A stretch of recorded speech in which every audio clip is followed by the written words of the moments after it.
Assalamualaikum warahmatullahi wabarakatuh. Alhamdulillah wassalatu wassalamu ala rasulillah wa ala alihi wa sahbihi wa mawala amma ba'd.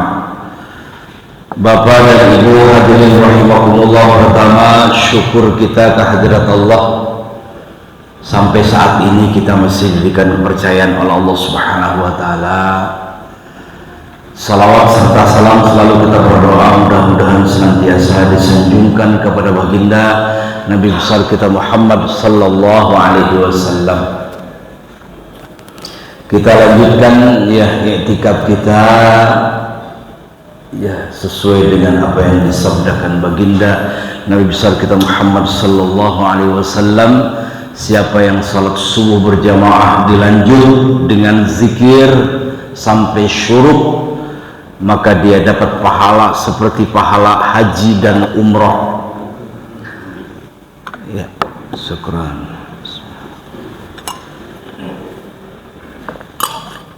Dan kita berharap hari ini mudah-mudahan Allah turunkan keberkahan. Allahumma inna nas'aluka khaira hadzal yawm wa khaira ma fihi wa na'udzubika min syarri hadzal yawm wa syarri ma fihi. A'udzu bikalimatillahit tammati min syarri ma khalaq. Bismillahi la yadurru ma'asmi syai'in fil ardi wa la fis sama' wa huwas samiul alim. Allahumma anfa'na bima 'allamtana wa 'allimna ma yanfa'una wa dzakkirna ma nasina. Kita lanjut kajian kitab Riyadhus Shalihin karya Imam Abu Zakaria Yahya bin Sharaf An-Nawawi. Kita sudah sampai bab yang ke-71. Ya, mudah-mudahan ini tidak salah. Bab tawadhu, bab merendah. Ini dasar-dasarnya Imam Nawawi, diantaranya waqfid janaha kaliman limanittaba'aka minal mu'minin. Rendahkan sayapmu. Rendah sayap itu artinya jangan mengangkat dada. Kemudian ada lagi ya ayuhan nas inna khalaqnakum min dzakarin wa unsa wa ja'alnakum syu'uban wa qabaila lita'arafu inna akramakum indallahi atqakum. Al-Hujurat. Wahai manusia, sesungguhnya kami telah menjadikan kalian dari dua jenis, laki-laki dan perempuan, dan kami jadikan bersuku-suku, berbangsa-bangsa, agar kalian saling mengenal. Tapi endingnya inna akramakum indallahi atqakum, yang termulia di antara kalian adalah yang paling takwa. Bukan karena suku, bangsa, atau ras. Kemudian ada lagi fala tuzakku anfusakum wa a'lamu bimanittaqa. Hendaklah di antara kalian jangan mengklaim dirinya paling bersih, jangan mengklaim dirinya paling banyak mengikuti sunnah. Kenapa? Kata Allah wa a'lamu bimanittaqa, karena Allah yang maha tahu siapa yang tertakwa di antara kalian. An-Najm ayat 32. Wa nada ashabul a'raf rijalan ya'rifunahum bisimahum qalu ma aghna ankum jam'ukum wa ma kuntum tastakbirun. Jadi intinya Allah tidak suka kalau ada orang yang sombong atau yang mengklaim kelompoknya dirinya paling benar. Adapun hadis yang kita sudah pelajari, Iyad bin Himar radhiyallahu anhu, innallaha auha ilayya an tawadhu, kata Nabi, Allah mewahyukan, Allah memberi wahyu kepada saya itu untuk mengajarkan kepada kalian agar saling tawadhu. Tawadhu la yafkharu ahadun ala ahadin, tidak boleh satu orang membanggakan terhadap orang lain. Wala yabghi ahadun ala ahadin, dan tidak boleh ada seseorang yang menzalimi orang lain. Itulah wahyuku, kata Nabi. Hadis riwayat Imam Muslim. Abu Hurairah radhiyallahu an, ma naqasat shadaqatun min malin, harta tidak akan berkurang karena sedekah. Wa ma zadallahu 'abdan bi'afwin illa izzan, Allah tidak akan menambah orang yang sering memaafkan orang lain kecuali kemuliaan. Wa ma tawadda'a ahadun lillahi illa rafa'ahu Allah, tidak ada orang yang tawadu kemudian dihinakan, tidak ada. Justru Allah akan mengangkat derajatnya orang yang tawadu. Rawahu Muslim. Anas bin Malik, ini murajaah aja, mengulang review ya yang sudah kita pelajari. Kata Anas bin Malik radhiyallahu anhu, annahu marra ala sibyanin fasallama alaihim. Jadi kesaksian Anas bahwasanya ya, dia mengamalkan ini karena Nabi sallallahu alaihi wasallam yaf'aluhu. Jadi kalau bertemu dengan anak kecil, Anas juga mengikuti Nabi mengucapkan salam. Kata Anas, ini yang dilakukan oleh Nabi. Ya, emang siapa Anas itu? Anas bin Malik itu orang Ansor, orang Madinah, yang selama hidup Nabi di Madinah 10 tahun Anas mengabdikan dirinya di rumah Rasulullah untuk lebih dekat tahu tentang apa yang dilakukan oleh Rasulullah. Subhanallah ya. Maka ini Anas radhiyallahu anhu itu hidupnya luar biasa, banyak sekali dia menyaksikan ya dari dekat bagaimana kehidupan Rasulullah. Nah, di antaranya kata Anas, saya memberi salam kepada anak kecil kalau lewat itu karena Nabi melakukan hal itu. Muttafaqun alaih. Kemudian ada lagi ya, dari riwayat Anas juga, ingkanat al-ammah, kalaupun ya hamba sahaya perempuan, min imai ahlil Madinah, dari budak-budak yang ada di Madinah, la ta'khudhu biyadin Nabi sallallahu alaihi wasallam, ngajak nuntun tangan Nabi. Kalau ada budak perempuan yang nuntun tangan Nabi, ya apa ya, fatantaliku bihi haitsu sya'at, maka Nabi akan mengikuti kemana budak perempuan itu ngajak. Nah, itu saking merendahnya Rasulullah sallallahu alaihi wasallam. Ya, hadis riwayat Imam Al-Bukhari. Kalau Aswad bin Yazid qala su'iltu Aisyah, su'ilat Aisyah radhiyallahu anha. Ini kesaksian Aswad bin Yazid radhiyallahu anhu. Saya pernah nanya kepada istri Nabi Aisyah, maka Nabi sallallahu alaihi wasallam yasna'u fi baitihi, bukan linjak ya, tidak ya, artinya ingin tahu aja Nabi itu apa yang dilakukan di rumahnya. Itu ada sahabat ya yang ingin tahu gitu ya, dan itu dibolehkan, tidak mengapa, demi hukum, bahkan itu bermanfaat bagi kita. Yang dilakukan oleh Aswad bin Yazid, nanya kepada istri Nabi itu kalau di rumah ngapain aja, kira-kira demikian. Iya, jadi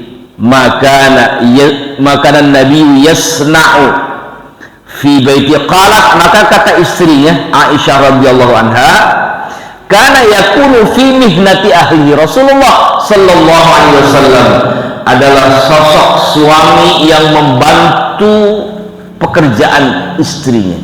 Nah, ini jawabannya Aisyah, kana yakunu fi mihnati ahlihi, Rasulullah membantu pekerjaan rumah tangga, kira-kira demikian jawabannya kurang lebih, yakni khidmatu ahlihi, jadi selalu berkhidmah untuk keluarga. Fa idza hadaratis salat, kalau datang waktu salat, kharaja ila salat, baru kalau waktu salat datang baru dia keluar. Kalau tidak, ya di dalam rumah. Kalau tidak ada tugas, tentunya. Padahal dia itu kan seorang pimpinan negara, seorang pimpinan agama, tapi sempat, iya, khidmah, berkhidmah itu apa? Kalau disebut khodim itu pembantu. Jadi membantu pekerjaan rumah, kira-kira demikian. Nah, itu yang disaksikan oleh Aswad bin Yazid radhiyallahu an. Kemudian kata Abu Rifa'ah namanya, Abu Rifa'ah Tamim bin Usaid, ya, radhiyallahu anhu qala intahaitu ila Rasulillah sallallahu alaihi wasallam wa huwa yakhtub. Ini adalah kesaksian dari Abu Rifa'ah. Ya, ketika aku datang ke tempat Rasulullah sallallahu alaihi wasallam wa huwa yakhtub, pada saat itu dia sedang berkhutbah menyampaikan ajaran agama. Faqultu, maka kata Abu Rifa'ah, ya Rasulullah, ini tapi mungkin secara etika ini sebenarnya kurang baik, tetapi itu dilakukan oleh Abu Rifa'ah menunjukkan bahwa Nabi nggak marah gitu. Itulah tawaduknya Rasulullah sallallahu alaihi wasallam. Ya Rasulullah, padahal lagi khutbah. Rajulun gharibun jaa yas'alu an dinihi la yadri ma dinuhu. Saya ditanya oleh seseorang yang asing, saya juga nggak kenal siapa dia. Ya mungkin dia nanya tentang agamanya, dia nggak ngerti tentang agama. Karena memang ini sahabat Nabi Abu Rifa'ah, akhirnya fa'aqbala ya alayya, turun Nabi dari mimbarnya, fa'aqbala alayya Rasulullah sallallahu alaihi wasallam wa taraka khutbatahu, berhenti khutbahnya, luar biasa, ya. Hatta intaha ilayya, dia menghampiriku, ya. Fa'utiya bi kursiyin, kemudian dia duduk, ya, di kursi yang dekat denganku, kata, ya, apa namanya, siapa Abu Rifa'ah ini. Terus gimana? Wa ja'ala yu'allimuni mimma 'allamahullah. Karena memang pertanyaan siapa Abu Rifa'ah ini, ada orang nanya tentang agama, saya nggak bisa jawab, kira-kira demikian. Akhirnya Nabi mengajarkan kepada Abu Rifa'ah tentang apa-apa yang diajarkan oleh Allah Subhanahu wa ta'ala. Cuma tidak disebutkan berapa waktunya, lamanya kan gitu. Mengajarkan tentang Islam. Biasanya kalau orang-orang Arab itu suka nanya, ya, Islam itu apa? Terus apa kewajibannya? Nah, itu kan diantaranya itu yang ditanya, itu paling gitu ya.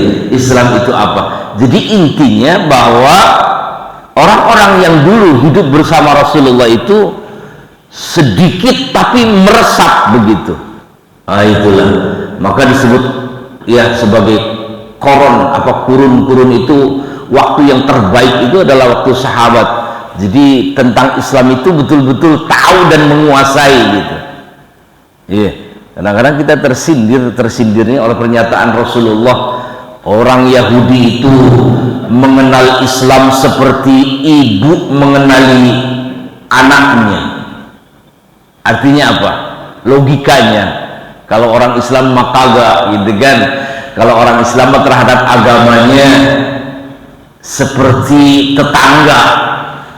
Iya, mengenali tetangganya kan enggak seluruhnya tahu. Tapi kalau orang Yahudi paham terhadap ajaran Islam itu seperti ibu kandung mengenali anaknya. Nah, kira-kira demikian. Maka ini Abu Rifa'ah langsung diajarkan oleh Nabi ma'allamahullah, apa yang diajarkan oleh Allah kepada Nabi disampaikan kepada Abu Rifa'ah.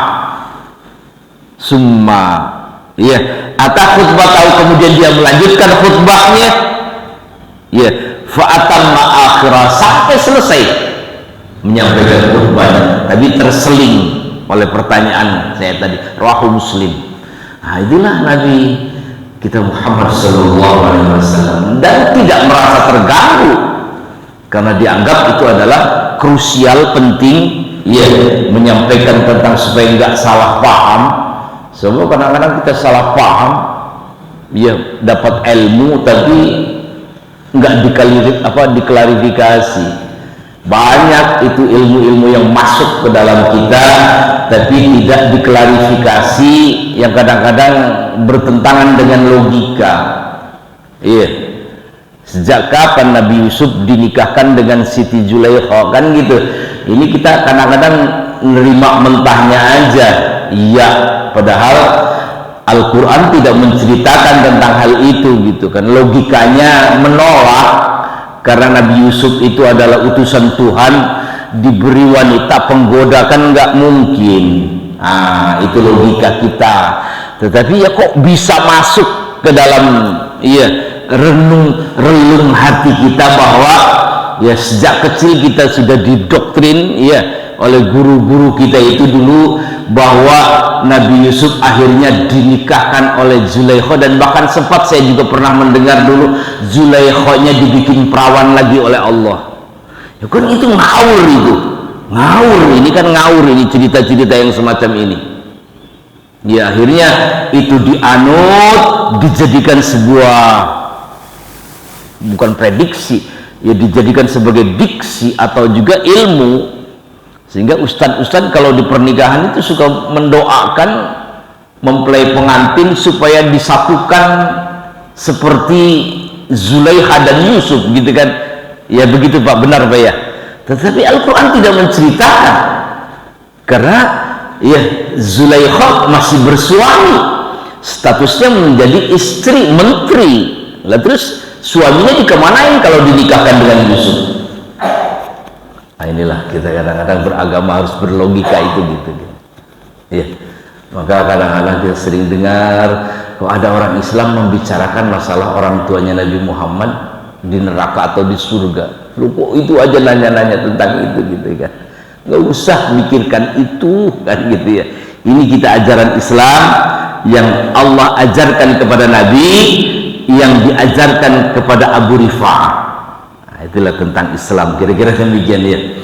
Baik, kita lanjut hadis berikutnya. Anas, ya, masih Anas bin Malik radhiyallahu anhu, ya, anna Rasulullah sallallahu alaihi wasallam kana idza akala ta'aman la yaqa asabi'ahu as-salas. Ini juga informasi yang jarang kita melaksanakannya, ya. Apa kata Anas? Bahwasanya Rasulullah kalau makan, ya, ta'aman la'iqa asabi'ahu as-salas, membersihkan jari jemarinya dengan lidah. La'iqa itu apa? Menjilat, ya, membersihkan dengan lidah. Tangannya, jari-jarinya yang 3. Jadi makannya mungkin gini ya, Rasulullah itu gini ya. Jadi 3 Pak, enggak begini enggak, atau ada, kita lihat ada orang makan yang begini Pak, bisa ini ada udah itu ala mana itu kan, itu ada, subhanallah, ada orang. Jadi Rasulullah kalau makan dengan jari 3 ya tentunya beda kan makanannya dengan kita kan ya. Nah, itu aja yang kita pertanyakan. Rasulullah apa makan nasi goreng, apa nasi uduk? Akan enggak kan, Rasulullah yang dimakan itu kan paling juga ada roti apa namanya, ya kayak semacam roti dari apa gandum gitu kan, dicobakan begitu kan, bisa kan dengan 3. Tapi kalau makan bubur atau makan itu kan kayaknya nggak mungkin pakai jari ini kan gitu kan. Nah itulah kita juga harus berlogika di sini, ya. Jadi di sini kesaksian Anas, Rasulullah kalau makan makanan, to'am di sini makanan, ya tidak harus nasi. Kalau kita kan konotasinya kalau makan itu harus nasi, Indonesia banget gitu. Ya, orang Indonesia kalau belum makan nasi belum makan, meskipun lemper, ya, meskipun arem-arem atau apa, kue lepet atau apa itu belum makan. Nah, kan beda makannya orang Arab dengan orang Indonesia kan gitu. Ya makanya kalau ini ada hadis ini kondisional banget dia. Jadi kesaksian Anas, idza akala ta'aman la'iqa asabi'ahu. Jadi kalau makan itu suka dibersihkan dengan lidahnya Nabi itu ya. Di sini keterangan Imam Nawawi, ada catatan kakinya ini ya. Ai fal yazil wa qaluhu, ini catatan kakinya. Qala al-Khattabi ya, afa qaumun ya afsada qulubihim at-tarifah la'iqaha. Jadi menjilat makanannya itu ya, wa za'amu annahu mustaqbihun. Tetapi di kalangan mereka itu adalah tidak higienis. Itu pekerjaan apa? Ya ka'annahum lam ya'lamu anna ta'ama alladhi 'allaqa bil asabi ya juz'a ma akalu. Jadi ya kalangan-kalangan dulu juga seperti itu tidak higienis ya. Tetapi tadi kita belajar bahwa makanan yang di Arab dengan di kita atau makanan Nabi itu kan berbeda. Tapi kan intinya apa? Kenapa gitu? Qala ya. Kemudian waqala. Kemudian berkata lagi kata Nabi, idza saqatat luqmatu ahadikum, kalau lagi makan kemudian jatuh. Nah, ini tentu makanan yang ya makanan biasa, kayaknya bukan makanan berat ini. Kalau lagi makan kemudian jatuh luqmatu ahadikum, jadi sepotong roti, sepotong gandum atau apa jatuh, falyumi alaihal adza, bersihkan kotorannya kemudian makan, wal yakulha.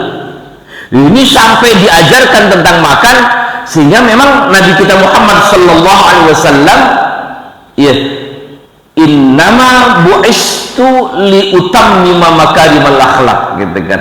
Akhlak makan itu, jadi kalau jatuh jangan diinjek. Karena jatuh diinjek, enggak. Kalau jatuh diambil, dibersihkan, makan. Apa? Kenapa? La yada'hal syaitan, karena makanan kalau jatuh nggak diambil itu setan itu. Cuman kadang-kadang ada yang emang setan doyan apa bala-bala gitu, doyan apa roti kan gitu. Ini perintah, iya, ini perintah. Tapi kadang-kadang ada lagi riwayat bahwa setan itu dia akan melakukan apa yang kita lakukan.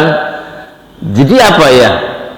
Setan itu pekerjaannya mengekor, iya, mengikuti kita, apa yang kita lakukan dia lakukan.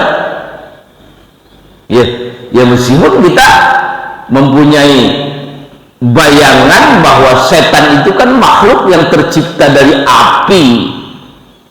Ya, kita ini kan tercipta dari tanah yang berbeda nutrisinya, tetapi tadi untuk yang gaib, untuk berita-berita yang gaib itu kita hanya bisa menerima dari Al-Quran dan hadis.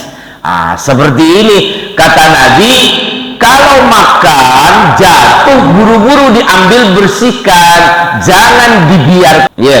Jadi kita hanya beriman, mengimani tentang perkataan Nabi kita Muhammad sallallahu alaihi wasallam. Adapun bagaimana setan itu makan makanan yang terjatuh, jangan dipikirkan ke sana gitu kan. Oh, berarti nggak semuanya dong harus iya. Betul kita menggunakan logika, tetapi ketika ada perintah ikuti gitu kan. Saya kira demikian. Tapi tidak ada wahyu Tuhan ya yang bertentangan dengan logika itu asumsi kita atau pola pikir kita. Tidak ada wahyu Tuhan yang bertentangan dengan akal, karena akal itu pemberian dari Tuhan dan dia ya akan menerima setiap wahyu Tuhan gitu. Itu mindsetnya gitu. Jadi kata Nabi begitu, la yadha li syaitan. Kemudian wa amara ya antus wa amara ya apa ini antus libatil qas'atu, dan Nabi memerintahkan kalau makan supaya piring itu, kalau piring ya gitu ya, itu supaya dibersihkan. Jangan sampai ada yang tersisa, intinya jangan sampai ada makanan yang tidak masuk ke dalam tubuh kita itu. Kalau lagi makan kemudian kita ngambil satu porsi, itu harus masuk semuanya. Itu ajarannya kan gitu. Jadi apa? Jadi antus lubatil qas'at itu supaya piring itu bersih. Jadi jangan membiarkan kotor. Kemudian kata Nabi, kenapa semua itu dilakukan? Membersihkan jari dengan lidah, mengambil makanan yang terjatuh, membersihkan piring atau bejana yang kita pakai untuk makan. Fa innakum la tadruna, kata Nabi, karena kalian tidak mengerti, la tadruna fi ayyi ta'amikum al-barakah. Itu motivasinya, alasannya kenapa? Karena kalian tidak paham, tidak tahu berkahnya makanan itu ada di mana. Karena khawatir kalau kamu menyisakan makanan, jangan-jangan berkah itu di yang tersisa itu, atau jangan-jangan yang tercuci dengan jari jemarimu itu, atau yang terjatuh itu. Itulah. Jadi ini sebuah ajaran Tuhan gitu kan. Ini ajaran Tuhan ya, kalau makan itu seperti itu. Karena kenapa? Sebab makan itu selain kata Nabi untuk meluruskan tulang punggung ya. Jadi ini tujuan makan ya. Kadang-kadang kita nggak ngerti tujuan makan itu untuk apa. Akhirnya salah praktek. Mau tidur makan kan gitu ya. Ini kan salah, berarti nggak benar ini. Orang makan itu untuk meluruskan tulang punggung supaya kuat ibadah. Itu kan gitu. Mau tidur makan, dan memang makan itu kan untuk merubah gitu kan makanan menjadi zat energi supaya bisa ya dipakai untuk bergerak kan gitu itu. Makanya makan hati-hati. Makan itu jangan semuanya diisi lambung itu. Sepertiga makanan, sepertiga minum, sepertiga untuk bernapas. Itu tujuannya. Tetapi makanan yang masuk itu hati-hati juga. Iya, sebab tadi bahwa setan itu selalu nimbrung. Kalau kita makan, dia makan sama.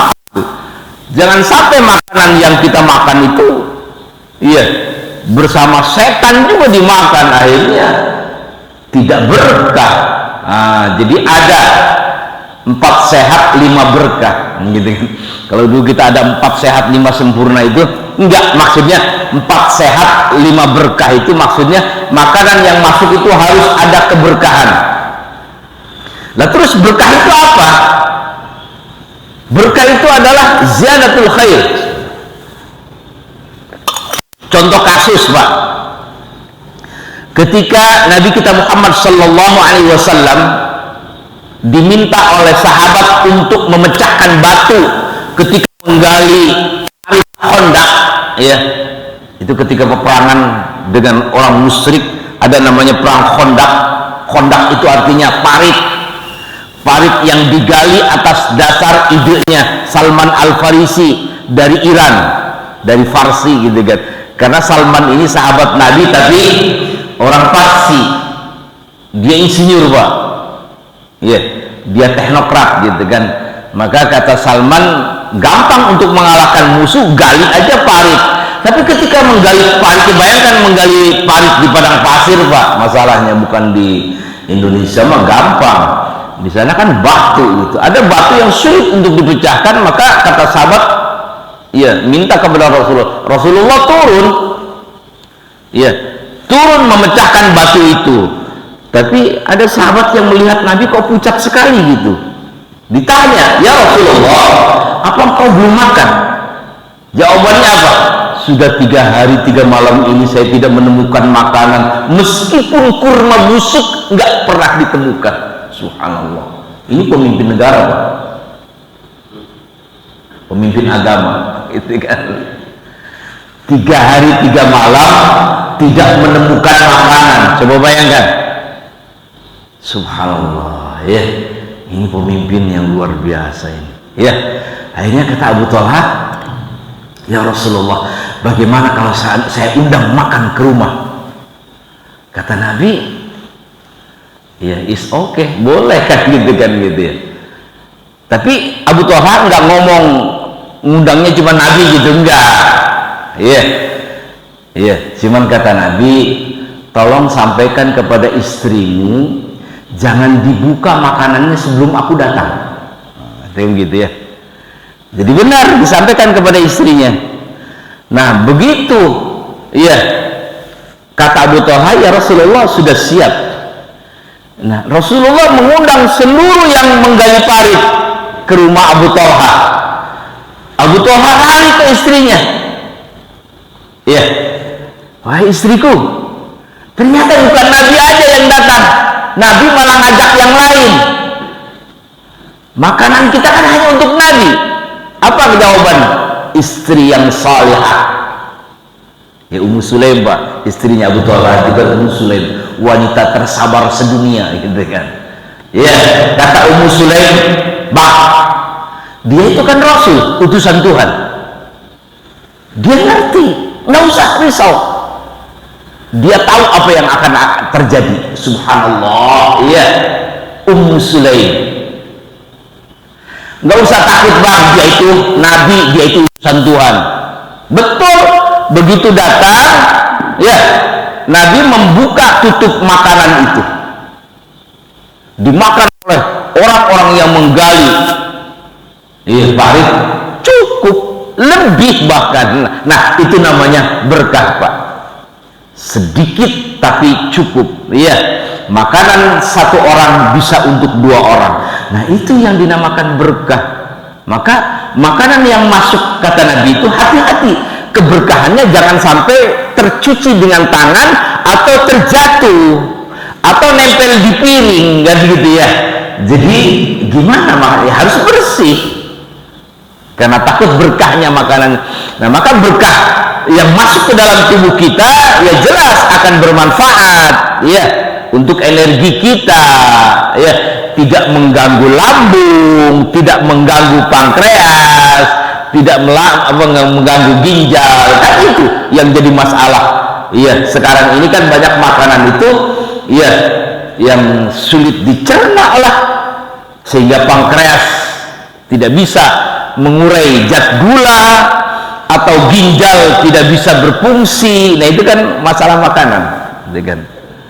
Akhirnya diselidiki ya, diantaranya memang ada jenis makanan yang sulit untuk dicerna, terutama beras atau nasi, kan gitu ya. Ini nasi, makanan orang Indonesia itu ya, menurut ahli kesehatan memang makanan yang sulit untuk dicerna itu adalah nasi, Pak, gitu kan, gitu ya. Jadi pankreas kita itu kalau lihat nasi itu udah ampun-ampunan, Pak, gitu. Itu yang harus dicatat ya. Tetapi tadi kalau nilai keberkahan itu masuk, maka tidak akan menimbulkan side effect. Nah, itu kita harus yakin itu ya, bahwa makanan yang penuh dengan keberkahan, apalagi sebelum makan kita Allahumma barik lana fima razaqtana wa qina adzabannar. Itu semakin berkah gitu kan. Nah, itulah. Jadi ini yang dipraktekkan oleh Rasulullah sallallahu alaihi wasallam. Jadi demikian. Itu yang disaksikan ya oleh Anas bin Malik. Jadi begitu caranya Nabi. Kita lanjut, an Abu Hurairah radhiyallahu an. Kalau menurut Abu Hurairah radhiyallahu an, ini juga Abu Hurairah itu siapa sih? Abu Hurairah itu Abdurrahman bin Sakhr. Dia masuk Islam itu setelah 9 tahun wafatnya Abu Talib, paman Nabi. Maka ketika Abu Hurairah menceritakan bahwa Abu Talib ketika wafat disuruh baca la ilaha illallah, katanya nggak mau. Itu akal kita meragukan, kan masuknya Abu Hurairah itu 9 tahun setelah wafatnya Abu Talib. Sebelumnya belum Islam dia gitu. Tetapi sudah bisa mengatakan bahwa Abu Thalib ketika meninggal ya dalam keadaan kafir yang disuruh oleh Nabi membaca la ilaha illallah tapi tidak. Nah itu kalau ada periwayatan ini Abu Hurairah kan masuk Islamnya. Nah itu seperti itulah kira-kira, banyak ya yang perlu diklarifikasi, tabayun. Ini ajaran-ajaran yang masuk ke dalam kita itu benar atau tidak kan gitu. Ya, maka berbicara masalah itu katanya Abu bela banget Rasulullah Shallallahu Alaihi Wasallam. Bahkan dia palang dada ketika ada ingin yang membunuh Nabi. Ya, aneh orang kafir Quraisy itu. Ya Rasulullah, ya Abu Thalib, serahkan keponakan saya ganti dengan anak yang ganteng, gitu kan gitu ya. Kata Abu Thalib, otakmu itu di mana? Kau serahkan keponakanku untuk kau bunuh dan kau serahkan anakmu untuk aku pelihara. Di mana otakmu? Sampai begitu Pak Abu Thalib membela Nabi itu begitu. Teruskan ya Muhammad. Iya gitu kan. Nah kira-kira orang yang kayak begini itu di surga atau di neraka kan gitu kan. Ya udah, itu bukan urusan kita Pak. Ya itu urusan Allah Subhanahu wa taala. Cuman kesaksian kita bahwa Abu Thalib itu adalah orang yang betul-betul ya membela Nabi Muhammad sallallahu alaihi wasallam. Ya maka kalau ada orang Islam yang meributkan, nggak usah diributkan lah, selama tidak ada pemberitaan, ya atau pemberitaannya kok nggak masuk, nggak logika sekali ini kan, ya itu berarti kita tolak. Wallah. Kita lanjut ya.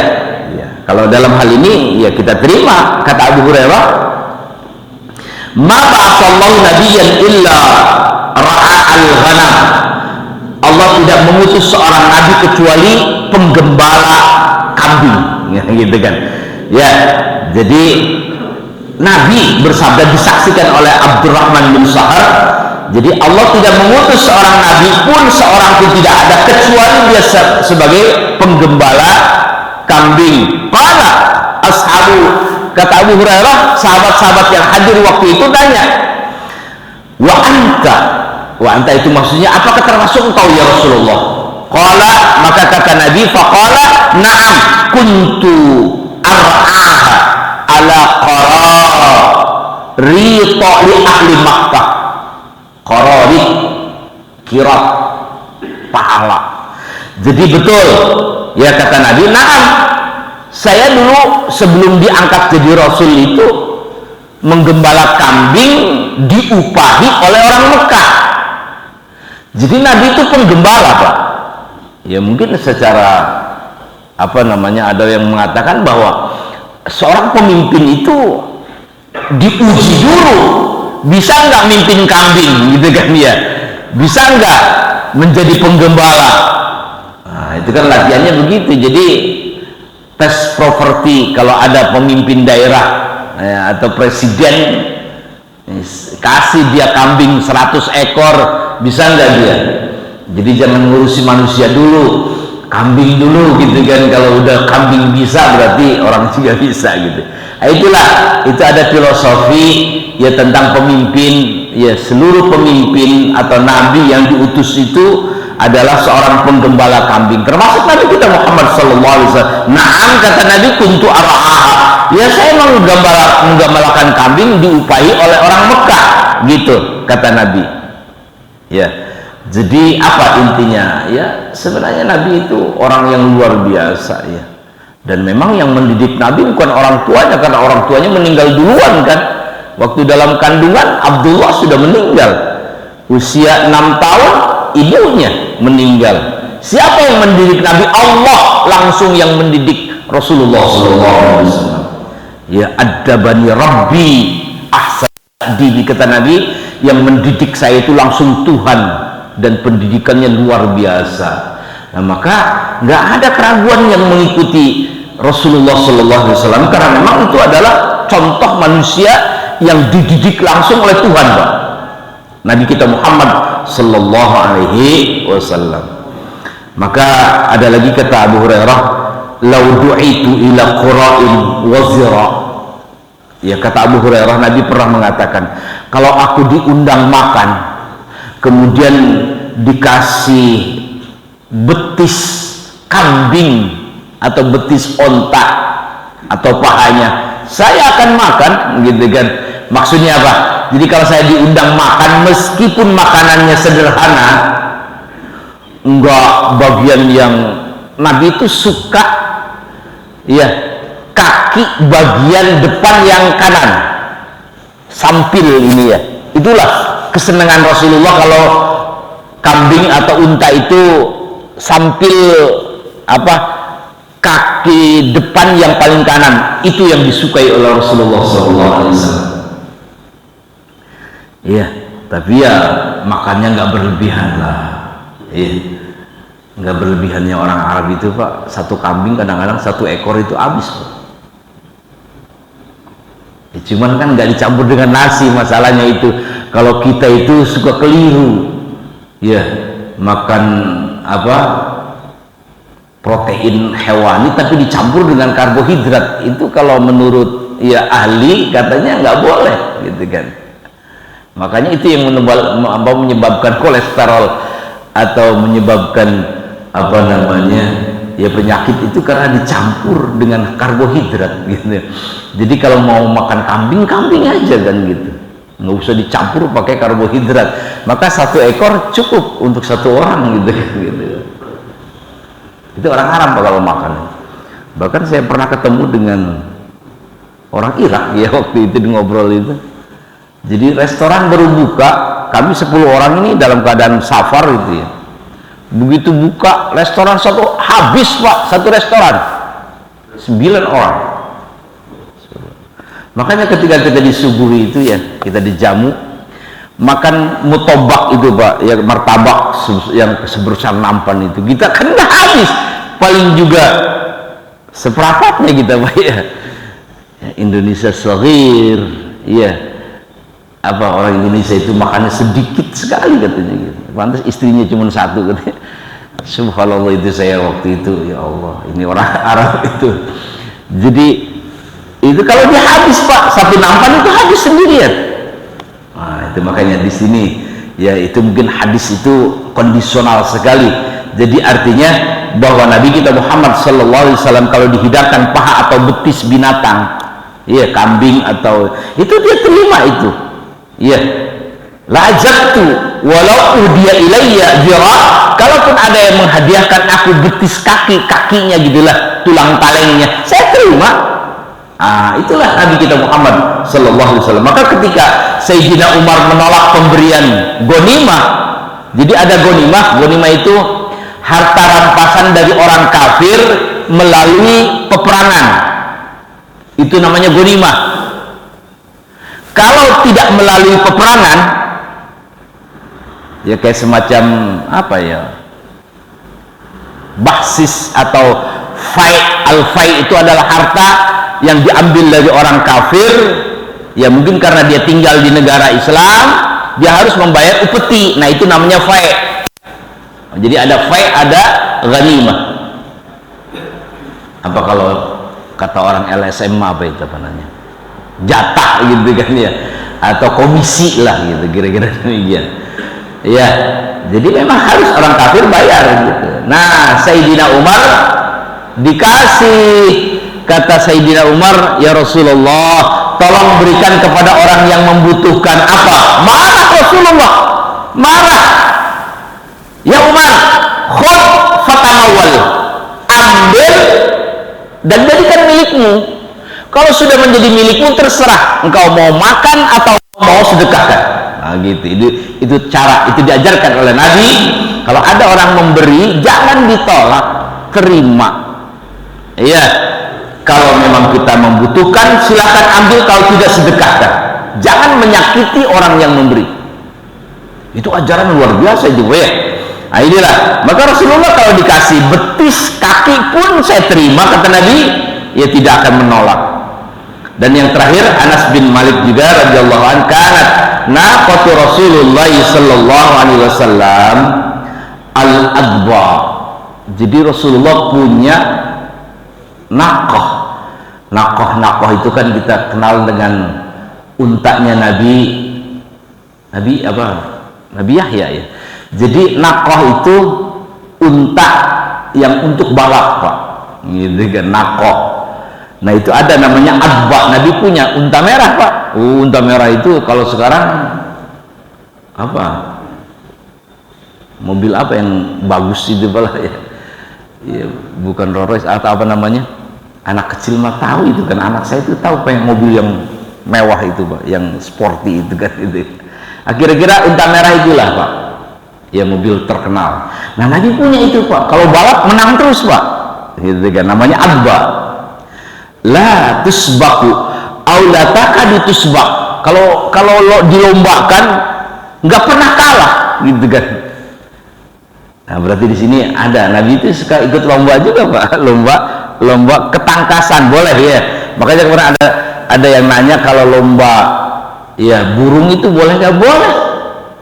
Yang tidak boleh itu kalau diadu gitu, Pak, ngadu ayam gitu nggak boleh, gitu kan, ngadu kambing gitu. Tapi kalau ketangkasan aja boleh, karena Nabi juga punya unta yang suka diperlombakan menang terus, gitu kan. Ya kata Anas, faja'a arabiyun ya ala qu'umin lahu fasabaqaha. Tiba-tiba ada yang nantangin orang Arabi, orang Baduy. Ya, dia punya unta ya menurut dia mungkin bagus. Akhirnya dia ngajakin balap kan gitu dengan untanya Rasulullah Sallallahu Alaihi Wasallam. Yang ngajak orang Baduy, Pak. Coba orang Baduy itu penduduk asli Saudi, Pak. Baduy, Arabi, ya kita Baduy ke konotasinya ke orang yang tinggal di Banten Barat ya, Pak ya, di Pandeglang itu, di Menes itu kan ada suku yang terasing, namanya suku Rawayan apa gitu ya, Baduy katanya itu. Nah itu konotasinya ke sana diilustrasikan jadi Arabi, Baduy itu begitu. Yang kalau kita umrah suka ada di apa itu di samping kanan itu kan di kebun sendirian bikin rumah gitu kan. Nah itu orang Arab asli itu, Pak, Baduy itu yang ini berlomba dengan apa unta hebatnya Rasulullah yang bernama Abba itu. Ya, jadi apa? Faja'a rajul. Terus apa? Fasyaqqal dzalika 'alal muslimina hatta arafahu. Tiba-tiba unta Nabi kalah oleh orang Arab Baduy itu. Fasyaqqal dzalika 'alal muslimin. Ya, itu menggelisahkan orang-orang Islam gitu kan. Waktu itu orang sahabat-sahabat Nabi gelisah unta Nabi kalah dengan orang Baduy. Faqala, apa kata Nabi? Meredam. Ya, sudahlah, kenapa kau harus gelisah? Apa kata Nabi? Haqqun 'alallah, kebenaran itu hanya milik Allah. Ya, alla yartafi'a syai'un minad dunya illa wada'ahu. Jadi apa maksudnya kata Nabi? Tidak boleh salah seorang di antara kalian membanggakan yang dimiliki, sombong terhadap apa yang dimiliki, tidak boleh. Sebab kalau itu dilakukan illa wada'ahu, maka Allah yang akan merendahkannya. Begitu. Jadi ya Nabi punya memang, tetapi Allah, Nabi tidak pernah mengklaim bahwa unta saya tidak terkalahkan, enggak, iya kan gitu ya. Makanya ketika dikalahkan oleh orang Arabi ya slow aja gitu, kata orang sekarang mau woles gitu ya. Jadi nggak usah, kebenaran itu milik Allah, nggak usah, nggak boleh sombong, sebab kalau sombong Allah akan menjatuhkan. Begitu, Pak. Jadi ini Nabi itu memiliki nafas yang mutmainah banget gitu ya, tenang, penampilannya itu tenang, Pak, nggak gelisah. Kalau ada masalah-masalah yang kira-kira kalau kita mungkin ya, kalau punya ya umpamanya mobil balap tiba-tiba dikalahkan oleh mobil biasa gitu kan, itu mungkin rada jatuh mental kita. Nabi enggak, Nabi kata Nabi enggak usah, biasa. Hakun 'alallah, kebenaran itu hanya milik Allah. Ya, enggak boleh diantara kita yang membanggakan, menyombongkan apa yang kita miliki, sebab kalau itu dilakukan jatuh harga diri dia oleh Allah yang menjatuhkan, bukan orang, bukan manusia. Saya kira itu, Pak ya. Ini sampai bab berikutnya adalah bab tahrimil kibar wal i'jab, yang menghormati orang-orang yang lebih tua. Demikian kita akhiri dengan membaca doa kafaratul majlis. Subhanaka Allahumma bihamdika asyhadu an la ilaha illa anta astaghfiruka wa atubu ilaik. Demikian, mohon maaf. Assalamualaikum warahmatullahi wabarakatuh.